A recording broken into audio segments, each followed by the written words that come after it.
Bem, agora é um fato, realmente o Twitter foi bloqueado, está aparecendo um Walking Dead lá na rede social. Se você, bem, você não vai acessar porque está no Brasil, mas eu que estou na Espanha aqui tenho acesso, então assim, tá um silêncio e ontem foi realmente, como eu falei, um dia de luto, né? As pessoas se despedindo, mandando links para outras redes, me siga no Blue Sky, me siga lá no Threads, ou seja, as pessoas estavam lá, realmente, fim de mundo, né? Fim de mundo, apocalipse, mas a vida continua. E aí eu quero aproveitar para explorar um tópico que eu abordei ontem com vocês aqui sobre isso, né, que tem a ver com a toxicidade nas redes sociais e o modo como essas redes se tornaram um lixão de tretas, né? Eu quero explorar isso porque isso é muito fundamental para compreendermos outros aspectos, outros fenômenos que estão relacionados inclusive à política. Inclusive, dadas as circunstâncias, tem um recado para você hoje, né? Você deve ter percebido como cada vez mais tem havido restrições para acessar conteúdos, seja por questões regionais,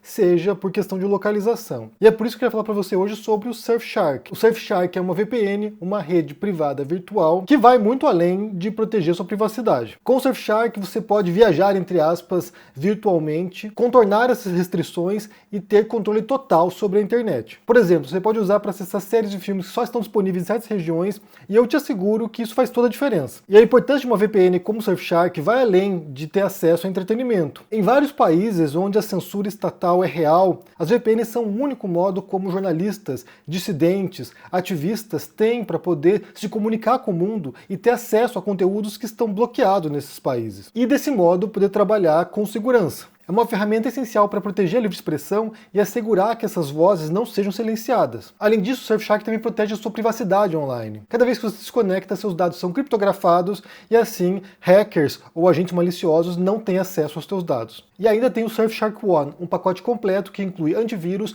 e monitoramento digital dos seus dados pessoais. Imagine só receber um alerta imediato caso seus dados sejam expostos em um vazamento. Isso é essencial nos dias de hoje para se proteger. Se você ainda estiver em dúvida, o Surfshark oferece a garantia de 30 dias caso você não curta o serviço, o que eu acho muito difícil. Inclusive, para mim é incompreensível que nesse momento você já não esteja usando o Surfshark. E por fim, eu tenho uma oferta especial para você. Usando o código Bugalho no link que está na descrição desse vídeo, você tem 4 meses adicionais de acesso ao Surfshark. Então não perca tempo. Clique no link, confira o serviço, utilize o Surfshark e proteja a sua privacidade e desbloqueie a internet. Essa é uma ferramenta essencial, eu uso e recomendo bastante, então vá lá e confira. Então, ontem eu falei aqui sobre alguns livros, né? Eu mencionei aqui o livro do Jaron Lanier, que é 10 argumentos para você deletar agora suas redes sociais, e que utiliza a interação e o algoritmo do Twitter como inspiração para incentivar as pessoas a deixarem as redes sociais. Porque a gente sabe, né, você que é um usuário, você deve ter percebido isso,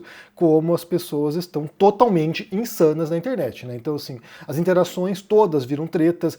Se você for num comentário de um vídeo aqui do canal e postar uma coisa que alguém não goste, isso vai virar treta. Se você for em outra rede social qualquer, tudo vira treta. Tudo vira, sabe, discussão, tudo vira insultos, acaba em ofensas pessoais, ou seja, o negócio degringolou de um modo que me parece que isso extrapola, inclusive, as interações nas redes sociais. Isso acabou afetando a política e por isso que ao longo desses anos foi tão importante a gente compreender como se dão essas interações virtuais, de modo a também compreender o impacto que tem no mundo real. Não é apenas no mundo virtual. Isso aí tem saído, tem reunido as pessoas com base no ódio, tem reunido as pessoas com base na intolerância, tem reunido as pessoas com base num discurso incendiário que propicia, inclusive, atos de violência no mundo real ou na internet, né? Cyberbullying, sabe?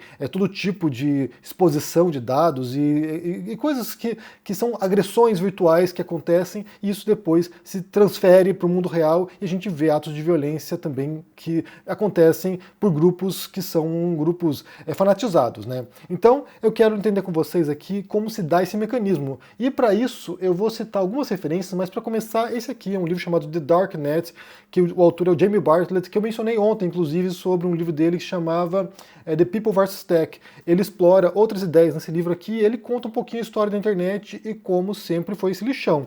Na verdade, o que a gente tem nas redes sociais é uma extrapolação de comportamentos virtuais que já existiu no começo da internet. Ele conta, por exemplo, né, quando surge a internet e ela passa a ser utilizada entre universidades como os professores universitários, que eram pessoas razoáveis, né? A gente supõe que um professor universitário seja uma pessoa, sabe, sensata e que tenha até um código de ética para poder interagir com os colegas e com alunos. E como esses professores universitários, quando eles entravam nas redes da universidade, né, na verdade era uma intranet, não era internet, ainda não era global, eram redes internas das universidades, como quando eles entravam nessas intranets, eles viravam monstros, eles passavam a xingar uns aos outros, eles brigavam entre eles, faziam trollagem com colegas, ou seja, era como se uma chavezinha fosse, sabe, virada ali na cabeça dessas pessoas e eles virassem essas monstruosidades, que é um tipo de comportamento que a gente observa em muitas pessoas quando acessam a internet. E aí o que o Jamie Bartlett menciona nesse livro aqui é um estudo de um psicólogo, e eu vou ler para vocês aqui algumas características, porque é muito interessante você perceber como de fato há um clique na cabeça da gente e a internet deixa a gente doidão. Então vamos ver aqui, é um estudo que se chama Efeito de Desinibição Online. O autor desse artigo é o psicólogo John Suller e é um artigo de 2004. E aí o que ele constata é que quando a gente utiliza a internet, e aqui por extensão as redes sociais, há certos bloqueios mentais nossos que caem, então a gente fica mais desinibido, ou seja, a gente consegue se expressar melhor. Isso até serve, inclusive, para efeitos positivos, né? A gente não pode imaginar que é só coisa ruim. Efeitos positivos, você é uma pessoa tímida, você consegue se comunicar melhor, vamos supor que você se interessa por alguém na internet, você consegue se aproximar da pessoa e consegue falar coisas que você não falaria pessoalmente, porque a gente tem uma série de freios mentais nossos, né? Freios morais até, que nos impedem de falar certas coisas. Então, quando a gente vai para a internet, o que o John Suller percebeu é que há alguns fatores que contribuem para esse efeito de desinibição online. Eu quero ler para vocês aqui quais são esses fatores, para você entender o que acontece com a nossa cabeça quando a gente entra na internet e como isso terá outras consequências que são muito mais graves, na verdade, do que essas interações interpessoais, né? O primeiro efeito se chama anonimato dissociativo, que é quando as pessoas comunicam online, muitas vezes utilizam pseudônimos ou permanecem anônimas. Esse anonimato pode fazer com que sintam menos responsabilidade por suas ações, acreditando que suas palavras e comportamentos não estarão ligados à sua identidade real. Primeiro fator. Segundo fator é invisibilidade. A comunicação online geralmente não envolve contato visual ou outros sinais não verbais. Essa invisibilidade dá às pessoas a sensação de que não estão sendo observadas, o que pode aumentar a coragem para expressar pensamentos ou comportamentos que evitariam situações face a face, né, diante das pessoas. Assincronia. Muitas interações online não ocorrem em tempo real. Isso permite que as pessoas digam algo e depois saiam da conversa, sem enfrentar a resposta imediata. Essa falta de resposta imediata pode levar a comportamentos mais extremos. O quarto fator é imaginação dissociativa. Quando as pessoas estão online, podem entrar em um estado mental onde vê as interações virtuais como um jogo ou um mundo separado, desconectado da realidade. Isso pode levar a uma redução das inibições, já que os indivíduos não associam suas ações online com consequências no mundo real. O quinto fator é a minimização da autoridade. No ambiente online, as figuras de autoridade, como moderadores ou administradores, podem parecer menos imponentes ou distantes. Isso pode levar as pessoas a se sentirem mais livres para expressar opiniões ou comportamentos que não fariam na presença de uma autoridade visível. O sexto fator, e o último, né, é o autodesenvolvimento de persona. A internet permite que as pessoas construam e experimentem diferentes identidades. Essa flexibilidade pode levar a comportamentos que diferem significativamente daqueles exibidos em interações offline. Então, você tem aqui 6 fatores que podem explicar por que a gente vira outra pessoa, outra personalidade, né? Vira um monstro na internet. E aí, em parte tem a ver com o fator de você poder mascarar sua identidade, ou seja, você cria um perfil lá, põe uma cara de anime lá, põe uma imagem de anime, um nome fake, e você pode dizer barbaridades sobre alguém, atacar alguém, ser um troll de internet, né, fazer um hater básico e falar coisas que você jamais falaria para alguém, porque você está escondido, você está oculto no anonimato e na invisibilidade. E aí você não tem também a sensação de consequência, né, porque assim, você está falando para alguém que você nunca vai encontrar pessoalmente, possivelmente, e aí quando você tendo essa distância, esse distanciamento, você sente que você está impune. Você pode falar o que você quiser, não vai ter reação, não vai levar um soco na cara muitas vezes, não vai levar um chute na canela, porque a pessoa está distante e não tem como proceder. E às vezes você acha que nem sequer vai ter consequências judiciais também, né?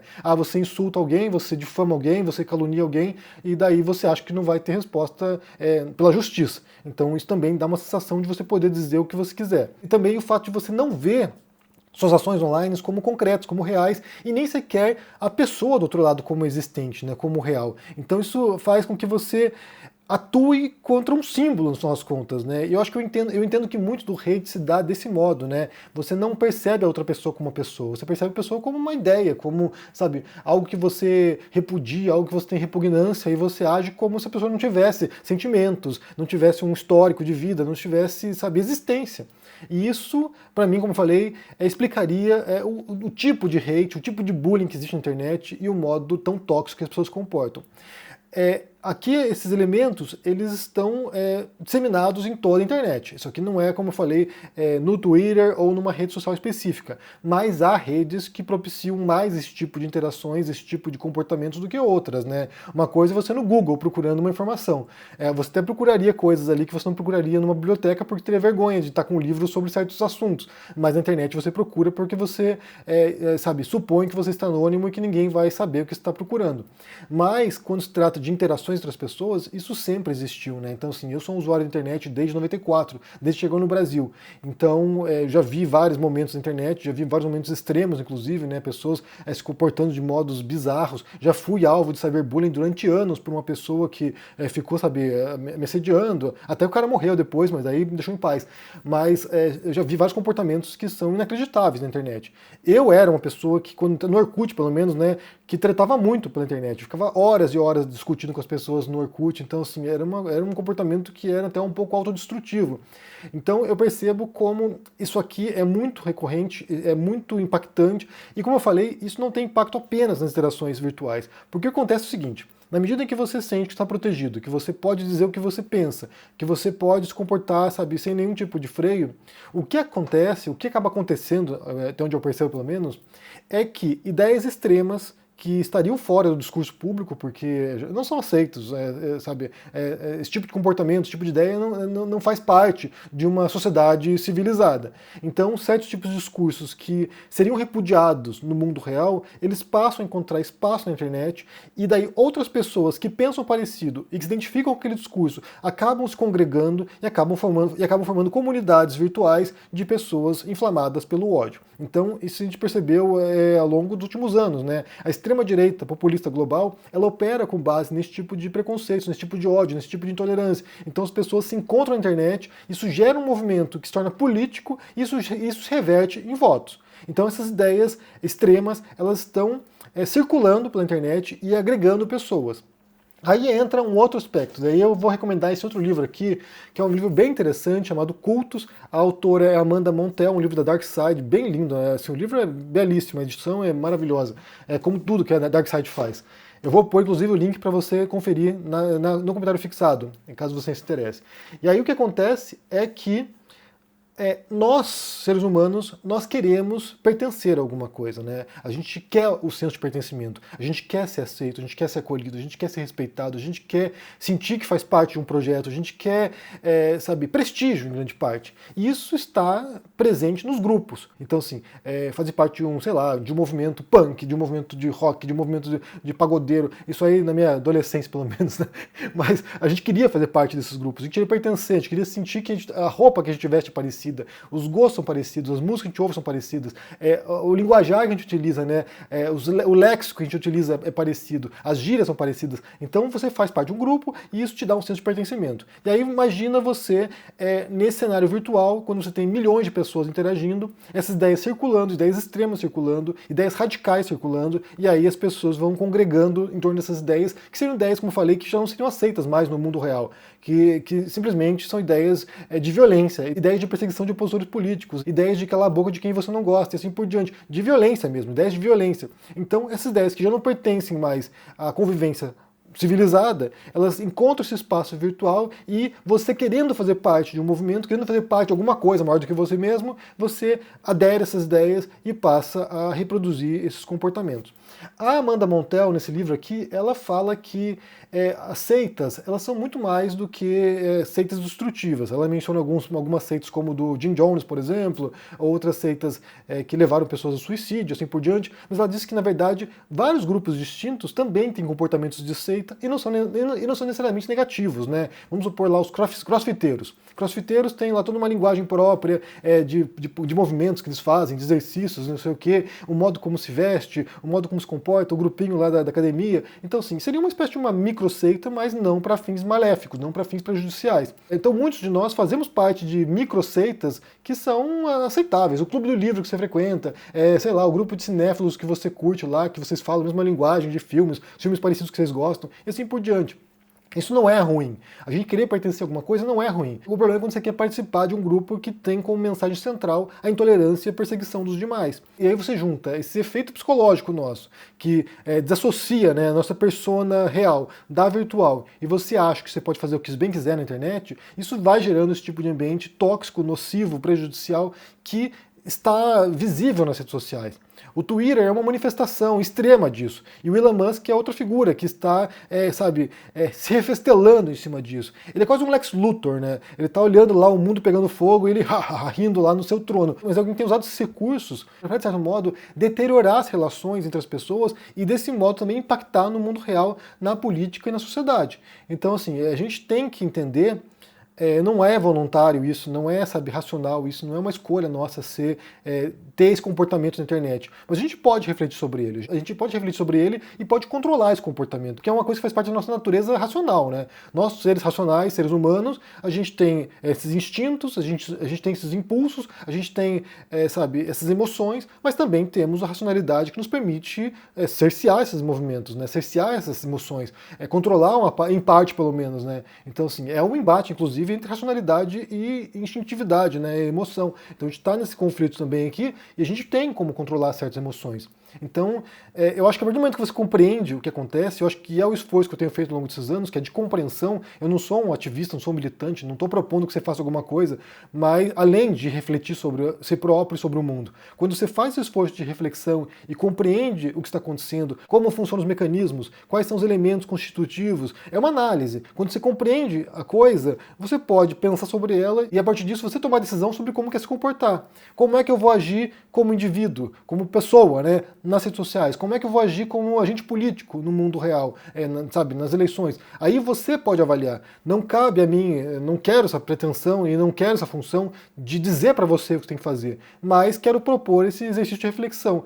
Pensar como a gente se comporta, pensar nesses mecanismos que são subjacentes ao nosso comportamento e, a partir disso, poder compreender as coisas. Isso vale para comportamento digital e vale também para a lógica, né? Vale também para falácias lógicas, que também são comportamentos inconscientes. A gente não escolhe muitas vezes cometer um erro lógico, a gente comete porque a gente tem uma série de mecanismos psicológicos operando que nos induzem ao erro. Então, para mim, esse trabalho de compreensão do que acontece é fundamental, é muito importante, e eu acho que talvez esse momento agora de crise de abstinência de rede social vai ajudar muita gente a pensar um pouquinho sobre o comportamento e, quem sabe, voltar depois um pouquinho mais controlado. Ou não também, né? O ser humano também é isso aí, né? Eu achava que depois da pandemia seríamos mais solidários, cuidando um dos outros, que a gente seria um pouquinho menos brutal com os outros e, no final das contas, voltamos ao estágio inicial. Mas a gente pode refletir, acho que a gente pode pensar sobre essas coisas e, quem sabe, corrigir o curso, mas vamos lá. Bem, me diga o que vocês pensam aqui sobre essa história toda, sobre esses comportamentos virtuais nossos. Como é que você observa o seu próprio comportamento, né? Como você interage com as pessoas, como você comenta nos canais que você segue, ou naqueles que você não gosta, ou como é que você faz essas trocas com as pessoas. Se você percebe esse tipo de efeito na sua mente, né? Se você, refletindo sobre isso, você identifica esses elementos aqui, deixa aqui embaixo no comentário, deixa o joinha, se inscreva no canal aqui, ativando o sininho. Isso é muito importante para ajudar aqui no engajamento. Se torne um membro da Uma Força e se cuide por aí. Um forte abraço e até mais. Tchau!